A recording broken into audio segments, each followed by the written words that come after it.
Welcome back again, once again, for another House of the Dragon preview. This time for Episode 8, the season finale. Real quick before we start, props to them for this episode tonight, especially with how it began with some great shots, and it ended on an epic note with Rhaenyra and her new squad of dragon riders behind her. Truly a good episode, but of course, as always, definitely leave your thoughts down below on what you thought of it. Tonight's episode, did you like it? Did you hate it? Why and why not?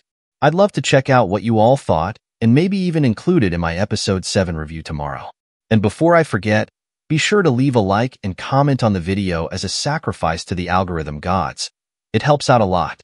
Also, be sure to subscribe if you haven't already. But for now, let's get into it. So, we start off the preview with a voiceover from Criston Cole, telling the audience and G that they march towards their annihilation. It seems the battle over Rook's Rest took a toll on him, and my man here has some severe PTSD, which makes me wonder if they're going to give Cole some type of redemption arc set for the next season. I wonder if he'll have some kind of epiphany regarding his role in all of this, which would be interesting, since he really did have a hand in making this whole Civil War thing worse than it could have been.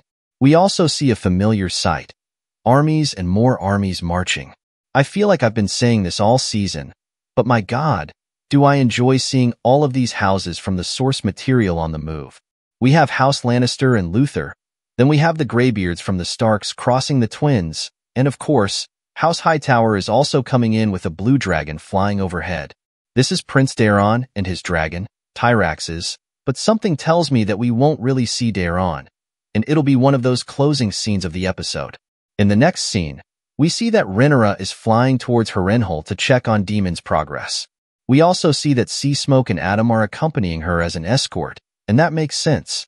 With more dragons on her side, she can afford to move about freely. In a voiceover, we can hear that she is finally making her move, but unfortunately, the season is about to be over, so it's a little late to see what strategy she is cooking up. Over in King's Landing, Alicent is chastising Aegon about bringing ruin and death over the Seven Kingdoms.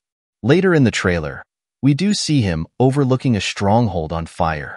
She's likely criticizing him over his handling of that situation, possibly putting them to death over their support of Rhaenyra, or maybe it was Rhaenyra's dragon riders who got there first and left before Aegon could arrive to reinforce. We also see Helena in the background, and it looks like she hurt her hands. It's possible Aegon forced her to try and ride Dreamfire, which we see him trying to persuade her to do in the trailer. Maybe she hurt herself in some way while doing so, or maybe Aegon hurt her.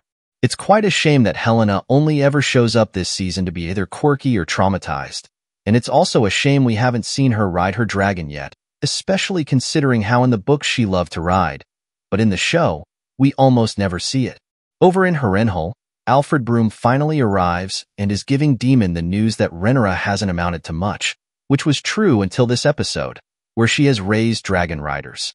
We'll have to see how he feels about the update. But we do see Alfred here with the Rivermen army, while Daemon gives them a speech before heading off to war. We also get some shots across the Narrow Sea. Master of Coin, Tyland Lannister, was absent this episode because he went over to Oldtown to treat with the Triarchy. We can see him here getting wrestled down by them, but he was able to convince them to sail against the Vaughns, because we can see their fleet heading towards Westeros in the preview. But the whole thing ends with quick shots of Rhaena still chasing some dragon across the Vale, Corlys in his battle armor, and G pointing his sword at Criston Cole. As always, we close out with Vhagar flying while something burns in the foreground. Overall, we're going to have an insane season finale. I know a lot of people have not been enjoying the somewhat slow pace these last few episodes, but I think the season so far has been quite enjoyable, and I'll touch on that in my review tomorrow. So, I hope you'll join me. But guys, that is it for today. Thank you so much for watching. As always, you know the drill. Leave a like, comment, and subscribe if you haven't already. It helps out a lot. If you've been with me all this time during the preview trailer breakdowns, I greatly appreciate you for coming, and I hope you'll join me in the upcoming weeks for some more House of the Dragon and Game of Thrones videos. Once again, thank you so much for watching, and I'll see you all next time. Have a good one.